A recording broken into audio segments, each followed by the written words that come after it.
नमस्ते दोस्तों। आज सुनिए, चपरासी बना सांसद।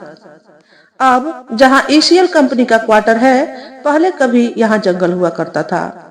कहते हैं कि जब नए क्वार्टर बनने की योजना बनी, तब ईसीएल ने अपने बड़े बड़े बुलडोजर चलाकर जंगल को साफ कर दिया। वहां एक साफ सुथरा मैदान बना दिया गया था। फिर वहां 2 रूम, एक हॉल, रसोई, लेटरिन, बाथरूम अर्थात 2 बेडरूम वाले क्वार्टर तैयार किए गए थे। और उस क्वार्टर में आने के लिए हर एक कर्मचारी कोशिश करने लगा था। उन्हीं दिनों एक परिवार मनराज चौधरी का रहने आया था। उसके साथ एक बेटी और एक बेटा साथ आया था। यूं तो उसके 3 लड़के और 2 लड़कियां थी, मगर मनराज और उसकी पत्नी के साथ सिर्फ उसका सबसे छोटा लड़का और बेटी ही आई थी। बाकी का परिवार गांव में रह रहा था।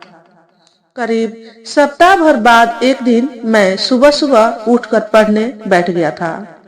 सिर्फ मैं ही नहीं, करीब कॉलोनी में हर एक विद्यार्थी सुबह पढ़ने बैठ जाया करता था।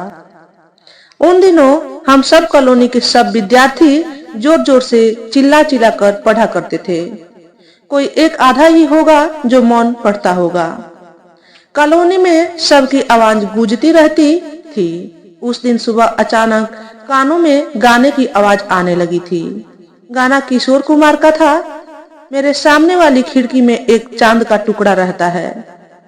मैं गाने सुनने में मस्त हो गया था। करीब 15 मिनट तक एक के बाद एक सदाबहार गाने बजते रहे। अचानक से किसी की चिल्लाने की आवाज आने लगी। कौन पागल सुबह सुबह टेप रिकॉर्डर बजा रहा है? मैंने घर से बाहर दरवाजे के पास आकर खड़ा होकर देखा तो पड़ोस के ही शमसुद्दीन मियां थे और शायद नाइट शिफ्ट ड्यूटी करके आए थे। इस तरह से ऊंची आवाज में गाने बजाने की वजह से उसकी नींद टूट गई थी। गाने की आवाज मनराज चौधरी के घर से आ रही थी। मुझे लगा कि मनराज को गाना सुनने का शौक होगा, मगर जब मियां शमसुद्दीन लगातार गरियाते जा रहा था, मनराज का लड़का रंजीत सिंह उर्फ गुल्लू निकला था। यूं तो उसका नाम रंजीत सिंह था, पर उसको सब घर में गुल्लू कहकर बुलाते थे। गुल्लू नाम पड़ने के पीछे भी कुछ कारण था, क्योंकि कहानी तो मुझे भी नहीं पता थी। बस इतना सुना था कि रंजीत का दिमाग कुछ ऐसा था कि उसके पिता मनराज उसे हर बात पर उल्लू कहकर पुकारने लगे थे। रंजीत जब रूठ जाता, खाना नहीं खाता, तो माँ उसे बड़े प्यार से मनाती थी। हमार रंजीत उल्लू थोड़े हवे, हमार गोलू हवे, हमार सल्लू हवे, हमार गुल्लू हवे। बस यही से रंजीत का नाम गुल्लू पड़ गया था।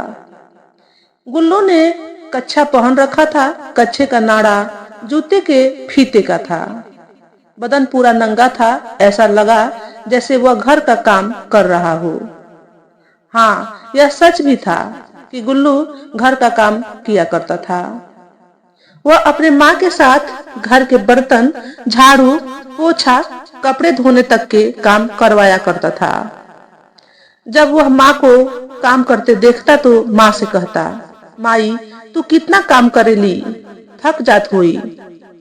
बहनी रीना भी तोहार संग काम ना करेली।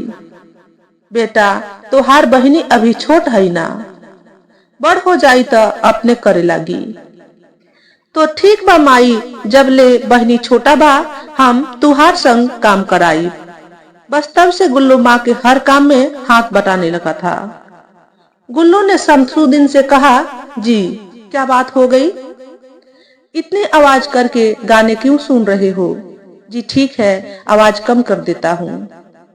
इतना कह जैसे ही गुल्लू घर के अंदर जाने लगा कि शमसुद्दीन ने कहा, उल्लू का पट्टा कहीं का। बंदूक की गोली की तरह हवा को चीरते हुए शब्द गुल्लू के कानों में ठाए से लगे। गुल्लू ने अपनी गर्दन घुमाकर शमसुद्दीन को देखा और कहा, उल्लू होगा तू। फिर एक से एक गालियां गुल्लू ने उसको दे दी और घर के अंदर चला गया। यह सब देख हम सब हैरान रह गए, मगर खूब मजा आया था, क्योंकि शमसुद्दीन की आदत थी सुबह हो या शाम वह अक्सर हम सबको खेलते देख हल्ला मत करो कह भगा दिया करता था। हाँ, तो वह हम लोगों से गुल्लू की पहली मुलाकात थी। उन दिनों गुल्लू के सदाबहार गानों से उसके पास की लड़की गुल्लू को दिल दे बैठी थी। गुल्लू भी उसे चाहने लगा था। शायद गुल्लू से वह दिन में मिलने से डरती थी कि कहीं किसी ने देख लिया तो माँ बाबूजी को पता चल जाएगा। उसने गुल्लू को पत्र में लिख के दिया था, मैं खिड़की के पास में सोती हूँ, तुम रात को खिड़की के पास आकर इशारा करना तो मैं जग जाऊंगी, खिड़की में आ जाऊंगी। उन दिनों हमारी कॉलोनी में एक चोर की चर्चा थी कि वह लंबी लकड़ी के आगे हुक लगाकर रखता था। जिसकी भी खिड़की खुली देखता था हुक से उसके घर का सामान खींचकर भाग जाता था। कॉलोनी के लोग उससे काफी परेशान थे। एक रात जब गुल्लू के घर में सारे गहरी नींद सो गए तो धीरे से दरवाजा खोलकर वह बाहर आ गया और अपनी प्रेमिका की खिड़की के पास इशारा कर उसे खिड़की के पास बुला लिया। वह आपस में बात करने लगे। तभी अचानक एक आदमी जोर जोर से चिल्लाने लगा, चोर चोर। यह सुन प्रेमिका ने गुल्लू से कहा, तुम जल्दी यहाँ से चले जाओ। गुल्लू वहां से जैसे ही हटकर रास्ते में आया तो गुल्लू के सामने से चोर भाग रहा था कि गुल्लू ने उसे पकड़कर अपनी बाहों में जकड़ लिया। गुल्लू के पापा की नींद हल्ले से खुल गई। देखा तो दरवाजा खुला हुआ था, गुल्लू घर पर नहीं है। बाहर निकलकर देखा तो गुल्लू कुछ लोगों के बीच खड़ा था। वह सब गुल्लू को पीठ थपथपा रहे थे। गुल्लू ने सातिर चोर को पकड़ लिया है।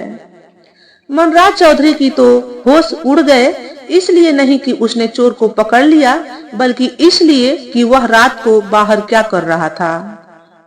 उस दिन गुल्लू की इनाम में खूब पिटाई हुई थी। गर्मियों की छुट्टी के बाद जब स्कूल खुले तो मैंने गुल्लू को स्कूल में अपनी ही क्लास में देखा। वह पीछे की बेंच पर बैठा था। मैंने उसे आगे को बुला लिया था। वह आगे नहीं आना चाहता था, मगर मेरे कहने पर आ गया था।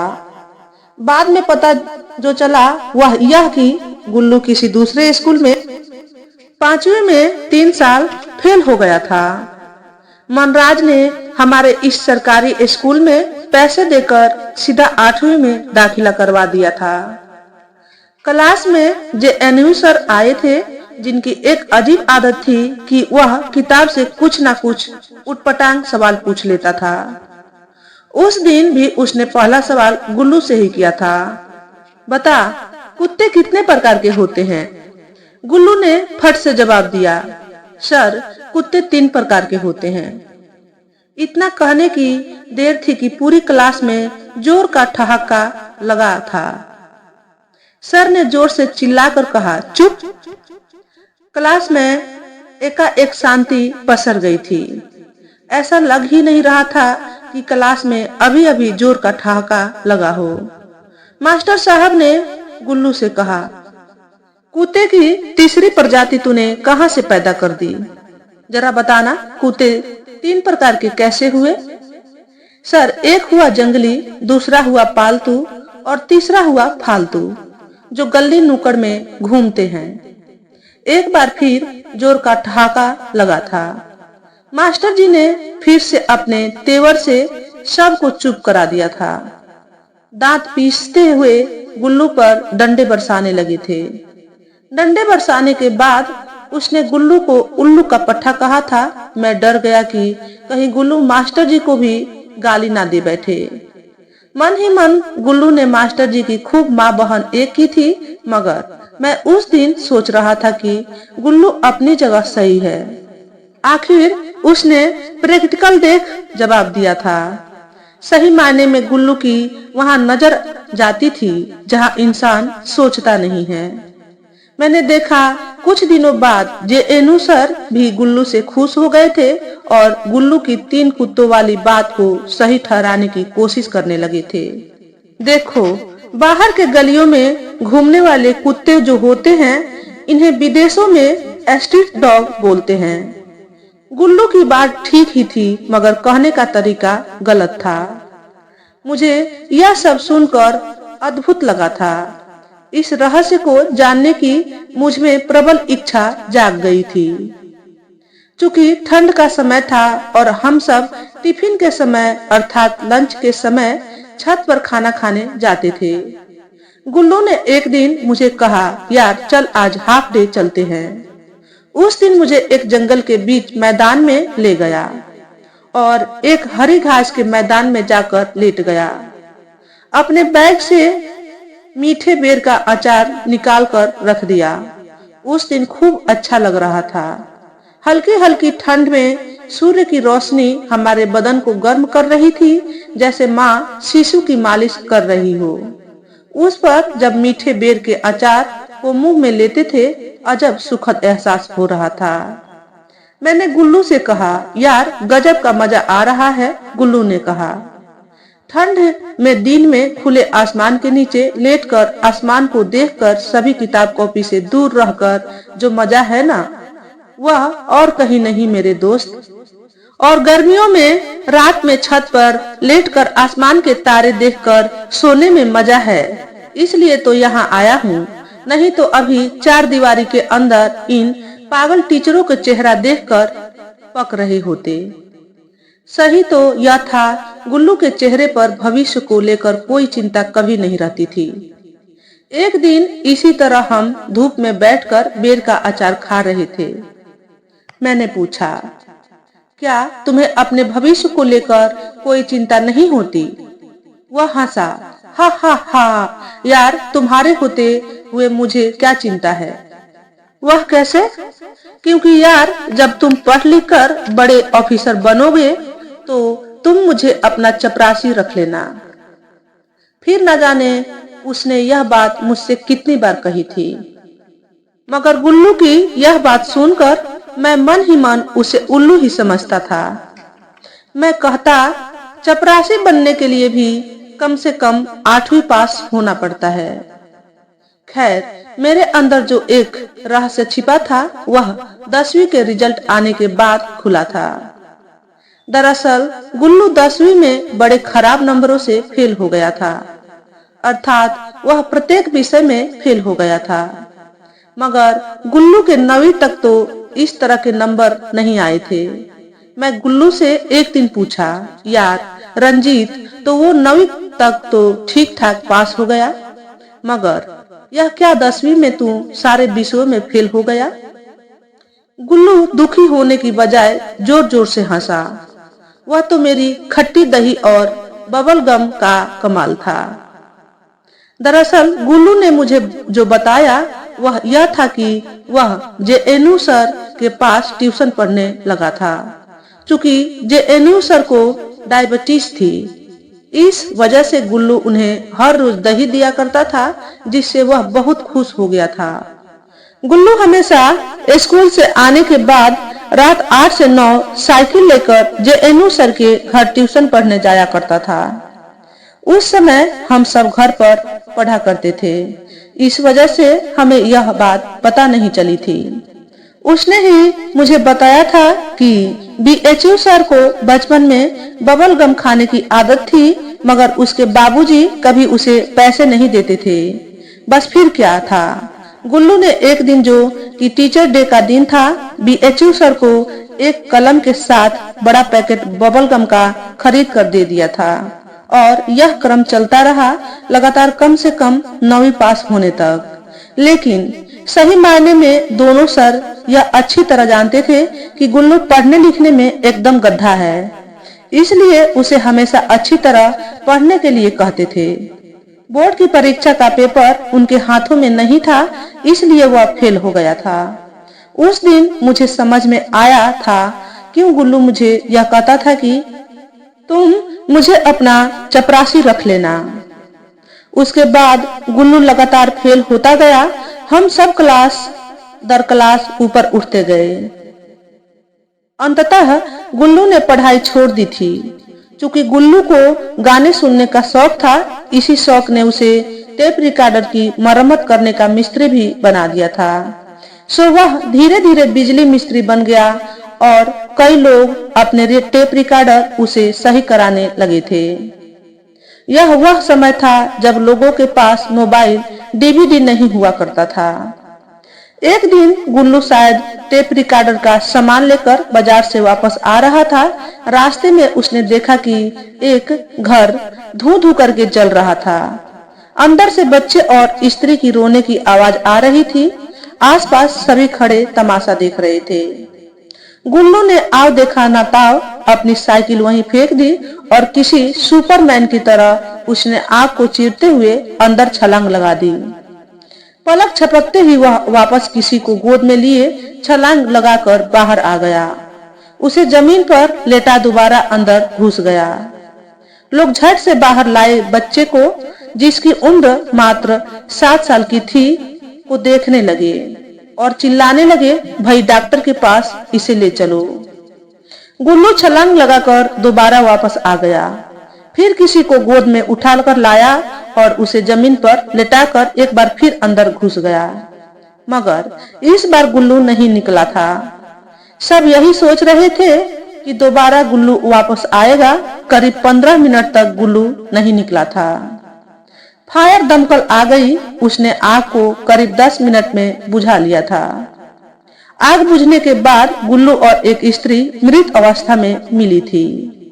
गुल्लू को उठाकर वही पास के एक रूम में लेटा दिया गया था। वहां अच्छी खासी भीड़ लग गई थी। लोग आपस में खुसुर फुसुर करने लगे थे। कोई कह रहा, लड़का अब जिंदा नहीं है। हाँ, अपनी जान पर खेलकर 2 बच्चों की जान बचा ली है। आजकल ऐसे बच्चे मिलना बड़ा मुश्किल है जो दूसरों के लिए अपनी जान गंवा दे। कुछ ऐसे भी लोग थे जो गुल्लू को जानते थे। वह कह रहे थे, यह तो मनराज चौधरी का लड़का है। एक सज्जन ने पास खड़े एक व्यक्ति के कान में धीरे से कहा, भाई, अपनी जान दांव पर लगाकर आग में इस तरह घुस जाना भी कोई समझदारी है क्या? एक नंबर का उल्लू था यह लड़का। अचानक से गुल्लू उठकर बैठ गया। किस बेवकूफ ने मुझे उल्लू कहा? उल्लू होगा तू, तेरा खानदान। अचानक से सारे लोग वहां से छिटक गए। कुछ पीछे को गिर गए। वह व्यक्ति जिसने यह बात कही थी वहां से भाग लिया। उसके होश उड़ गए। उसकी समझ में नहीं आया गुल्लू ने यह बात कैसे सुन ली। उस वक्त गुल्लू का चेहरा कुछ जला हुआ था, जिससे वह और भयानक लग रहा था। लेकिन तब तक गुल्लू के माता पिता आ गए। गुल्लू को अस्पताल लेकर चले गए। कुछ दिनों तक कॉलोनी में शांति रही, क्योंकि गुल्लू का टेप रिकॉर्डर नहीं बज रहा था। कितनों के टेप रिकॉर्डर गुल्लू के पास खराब बनने के लिए पड़े थे। करीब 15 दिनों बाद एक दिन सुबह सुबह कुछ लोगों को अखबार लेकर भागते हुए देखा। मैं समझ नहीं पाया कि आज लोग बाग इस तरह अखबार लेकर क्यों भाग रहे हैं। अखबार तो मेरे घर भी आता था, मगर अभी तक मैंने अखबार देखा नहीं था। लेकिन इस तरह लोगों को देख मैंने भी अखबार उठा लिया था। उस दिन गुल्लू के बारे में अखबार में छपा था। गुल्लू को राज्य सरकार द्वारा वीरता का सम्मान देने की खबर छपी थी। इस खबर से गुल्लू की चारों तरफ चर्चा होनी शुरू हो गई थी, जिससे सबके होश उड़ गए थे। मैंने भी गुल्लू को इसकी बधाई दी थी, लेकिन गुल्लू के पापा तो गुल्लू के इस तरह किए काम से खासे नाराज थे। उनको लग रहा था कि जो मैं गुल्लू के बारे में सोचता था वह सही सोचता था। गुल्लू सही में एक नंबर का उल्लू का पट्टा है। अपनी जान को इस तरह जोखिम में डाल दिया था। अगर उस दिन कुछ हो जाता तो क्या होता? उन्होंने गुल्लू को गांव में भेजने की योजना बना ली थी। आखिरी समय में गुल्लू मुझे इतना कहकर गया था, यार मुझे याद रखना, मगर ऑफिसर बन गए तो मुझे अपना चपरासी जरूर रख लेना। मैंने हंसकर गुल्लू से बस इतना कहा था, अरे यार, इतना नाम कमाया तुमने, सरकार ने तुम्हें वीरता का सम्मान दिया है, नौकरी भी तुम्हें देगी। गुल्लू गांव चला गया। आगे जो मुझे गुल्लू के बारे में पता चला था वह यह कि गुल्लू का गांव में मन नहीं लगा था। इस वजह से वह अपने गांव के लड़के के साथ करीब गांव से 100 किलोमीटर दूर एक प्राइवेट कंपनी में इलेक्ट्रीशियन लग गया था। करीब साल भर बाद कंपनी कर्मचारियों की छटाई कर नई बहाली करने लगी थी। वह इस वजह से कि वह पुराने कर्मचारियों को परमानेंट नहीं करना चाहती थी, क्योंकि उनका सोचना था कि आगे चलकर कर्मचारी परमानेंट करने की डिमांड ना कर दें। इस पर सभी कर्मचारी एकजुट हो गए थे। गुल्लू कर्मचारियों का लीडर बन गया। कर्मचारियों को निकाले जाने पर वह बीच सड़क के चौराहे पर अमरण अनशन पर बैठ गया। गुल्लू करीब सप्ताह भर अनशन पर बैठा रहा। हर दिन अखबार में गुल्लू की खबर छपने लगी। अब गुल्लू का हेल्थ चेकअप करने के लिए स्वास्थ्य विभाग वाले आते और गुल्लू का स्वास्थ्य का चेकअप करके चले जाते। अगले दिन गुल्लू की स्वास्थ्य की खबर भी छप जाती थी। कहते हैं उन दिनों कड़ाके की ठंड थी, मगर गुल्लू को ठंड की भी कोई परवाह नहीं थी। कर्मचारियों ने पैसे इकट्ठे कर वहां टेंट लगा दिया। कंबल बिछा दिए गए। कुछ लोग यह भी कह रहे थे कि गुल्लू अनशन करके शहीद हो जाएगा। कंपनी का मालिक तो पैसा देकर प्रशासन तक को खरीद लेगा, मगर गुल्लू का अनशन जारी रहा। अब कुछ नेता भी अपनी राजनीतिक रोटी सेकने के लिए गुल्लू से मिलने आ गए। उन्होंने साफ साफ कहा, हम इस तरह कर्मचारियों का शोषण नहीं होने देंगे। देखते ही देखते एक युवा नेता भी अनशन में बैठ गया था। फिर मैनेजमेंट के ऑफिसरों के पुतले फूंके जाने लगे थे। मैनेजमेंट भी धमकी देने लगी थी कि अगर यह मामला शांत नहीं हुआ तो हम अपना प्लांट उठा लेंगे। गुल्लू ने भी साफ कहा, हम ऐसी धमकियों से नहीं डरेंगे। अंततः श्रम अधिकारी ने कंपनी से बात करके मामले को शांत किया और धीरे धीरे करके सभी कर्मचारियों को वापस ले लिया गया। कहते हैं यहीं से गल्लू की दोस्ती नेताओं से हो गई थी। उसने पार्टी ज्वाइन कर ली थी। पार्टी की रैलियों जुलूसों में भी जाने लगा था। कहीं तो भाषण भी देने लगा था। गुल्लू की भाषण सुन पब्लिक खूब हंसती थी। बस मुझे गुल्लू के बारे में यही तक पता चला था। उसके बाद मुझे गुल्लू के बारे में कुछ नहीं पता चला था। काफी लंबा समय बीत गया था। मैं एक रेलवे विभाग में अधिकारी के पद पर नौकरी कर रहा था। करीब 45 की मेरी उम्र हो गई थी। शायद मैं गुल्लू को भूल भी गया था, क्योंकि नौकरी के प्रेशर ने मुझे सब कुछ भुला सा दिया था। काम से आने के बाद इतना थक जाता था कि मुझे कुछ होश नहीं रहता। दूसरा अलग से मेरे परिवार की परेशानी जो थी। एक दिन जब मैं काम से घर वापस आया तो पत्नी ने कहा, आपका कोई खत आया है। चाय पीते समय मैंने खत को देखा। आश्चर्य की बात है, यह खत और किसी का नहीं, गुल्लू का था। पत्र में लिखा था, कैसे हो मेरे दोस्त, ऑफिसर बन गए, मुझे याद नहीं किया तुमने। खैर, मैंने भी तो कोई पत्र तुम्हें नहीं लिखा, लेकिन अब तुम्हारी याद मुझे बहुत आ रही है। तुम्हारे साथ कुछ पल बिताना चाहता हूँ। कहीं दूर गुनगुनी धूप में बैठकर बेर का अचार खाना चाहता हूँ। हाँ, एक खास बात, मैं लोकसभा में आ गया हूँ। मैं तुम्हारा दोस्त गुल्लू सांसद हो गया हूँ। मैं चाहता हूँ जीवन के आखिरी समय तक साथ मिलकर काम करें। क्या तुम मेरे साथ सेक्रेटरी के तौर पर काम कर सकते हो? आशा है तुम मुझे ना नहीं करोगे। तुम्हारे इंतजार में तुम्हारा दोस्त। पढ़कर एक बारी मैं खुशी से भर गया था, मगर अगले पल मैं सोचने लगा, अब गुल्लू बड़ा आदमी हो गया है। जब लोग बड़े हो जाते हैं तो उनकी आंखों पर पट्टी बच जाती है। हो सकता है उसने मुझे पत्र अपने बारे में बस बताने भर के लिए ही भेजा हो, मगर गुल्लू ने मुझे पत्र भेजा है तो मैं उसे निराश नहीं करना चाहता था। सो मैं गिरते पड़ते गुल्लू के पास चला गया। जब मैं गुल्लू के ऑफिस के पास पहुंचा तो मुझे उसके दरबान ने रोक लिया था। मैंने एक कागज की पर्ची दरबान को पकड़ा दी थी। दरबान पर्ची लेकर अंदर चला गया। मेरी सोच के विपरीत गुल्लू बाहर आया और मुझे गले से लगाते हुए बोला, कहाँ थे मेरे दोस्त इतने दिन? और फिर उसने मुझे कहा, आज सब काम काज बंद, आज हम सारा दिन तुम्हारे साथ बिताएंगे। एक जगह जब हम दोनों बैठे हुए थे तो मैंने गुल्लू से पूछा, यह सब कैसे हो गया गुल्लू? उसने मुझे कहा, राजनीति में नहीं आता तो तुम्हारा दोस्त मारा गया होता, क्योंकि मेरे जान के कई लोग दुश्मन बन गए थे। इसलिए मुझे अपनी रक्षा के लिए राजनीति में आना बहुत जरूरी था। मैं मन ही मन सोच रहा था, कहाँ गुल्लू हमेशा मुझे चपरासी की नौकरी के लिए कहता था और आज वह मुझे अपना सेक्रेटरी बनने के लिए बुलाया है। ऐसा लग रहा था कि गुल्लू हर साल इम्तिहान में पास होता गया था, मैं हर साल फेल होता गया था। तो दोस्तों, आज के वीडियो में बस इतना ही। अगर आपको हमारे द्वारा बताई गई कहानी थोड़ी सी भी अच्छी लगी हो तो वीडियो को लाइक और शेयर करें। चैनल पर पहली बार आए हो तो चैनल को सब्सक्राइब करके बेल नोटिफिकेशन को ऑल पर सेट कर ले, ताकि आपको ऐसे ही अच्छे वीडियो देखने को मिले। हमेशा खुश रहे, हमेशा स्वस्थ रहे। वीडियो देखने के लिए आपका बहुत बहुत धन्यवाद।